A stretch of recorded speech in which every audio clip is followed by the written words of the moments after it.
Well, good morning to you. It is March the 27th, and this episode of the Geyer Cook Report. Don't forget, you can always get the show notes if you go to the GeyerCookReport.podbean.com, just like it shows in that little image there.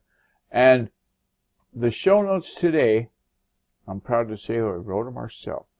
I was at Computers 2K Now on Sunday, and they talked about password vaults. Just enough to stir my brain cells to thinking, gosh, I remember back in the day, back in the day, 20 years ago, logins and passwords weren't quite as in trouble as they are now, but you still wanted to keep them secure. And so what I used was something similar to what's in the picture there, a pen and paper Rolodex. I used a pen and paper Rolodex for years, and I still use it, in fact. The two Rolodexes I bought, I didn't go to the big box store, didn't go to the office supply store. I went to the thrift store because they have Navy surplus selling there. I bought the Rolodexes I don't think I paid $5 for both of them. So if you've got a thrift store like Goodwill or St. Vincent de Paul, visit them before you go and spend a whole lot of money on a Rolodex. But that's a good way to get started in Rolodexing your passwords, is get one for very inexpensive. Maybe you won't like it. Maybe it just doesn't work for you like it did for us. And so if you want to go digital, there's a lot of digital storage that works really well. You've heard all the names, so I'm not going to read any list of those. There's also this thing called two-step authentication that requires your password. And when you do that password for the first step of the two-step authentication, make sure that it's a good password, that you're not using your dog's name or your middle name as the password. Make it something that you can't look up in the dictionary.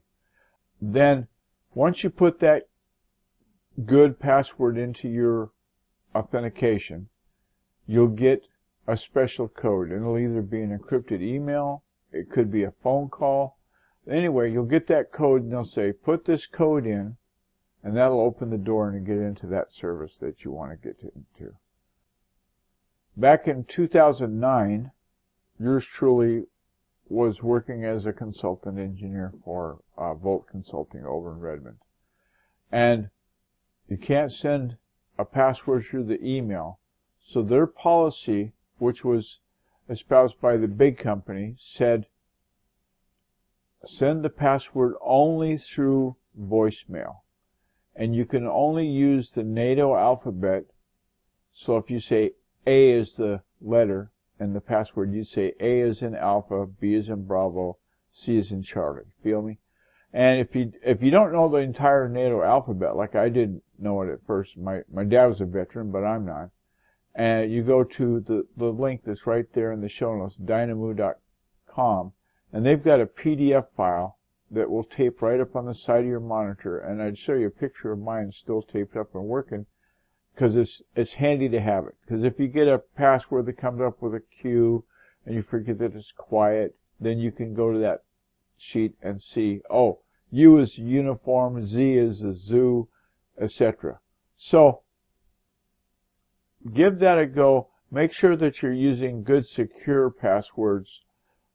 And like it shows you right there in the notes, if you need a reminder, upper and lowercase letters, numbers, and a special symbol. Those are like you see the $sign, the %sign, the up caret, the ampersand, the shifted numbers on your keyboard.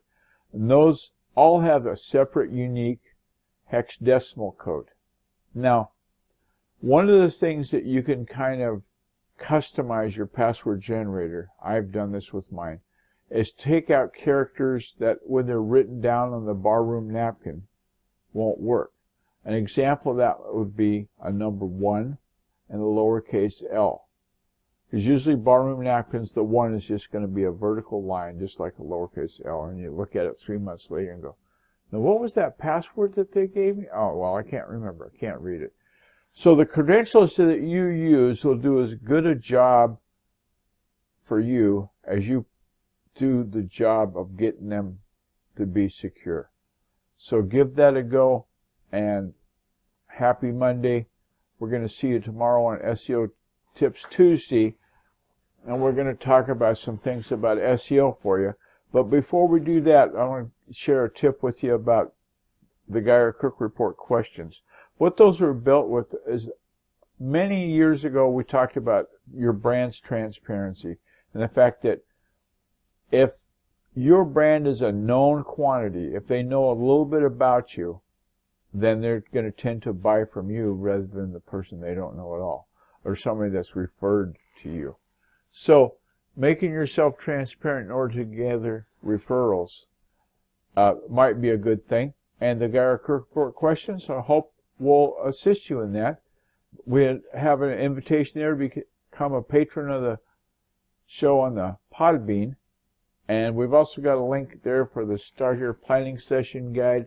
I want to thank to Edinburgh Dusters, the company that likes to clean. Fraser Ramsey, couldn't do it without you. You've got this thing going so that we can have a place for patrons to be a patron thereof. And thanks to Eileen Smith, who just got back from California, and she'll have posts about that, I'm sure, in her content. Go to basicblogtips.com. That's her website, and get started with that. Look into Screencast-O-Matic. She told us about that first. We use it every day, record our show. And speaking of every day, Friends Just Chatting. It's a group on Facebook. Give that a go, won't you, as they say in the mother country. Thanks for being here. And, oh, hey, listen to this. Hi, just a quick reminder, the Geyer-Cook Report is Monday through Friday at 7 a.m. Pacific Daylight Time, Seattle time. You can join the show live at this URL, https://firetalk.com/the-Geyer-Cook-report. And as always, we'll have the show notes available via https://thegeyercookreport.podbean.com. See you there. And on that note, it's a wrap.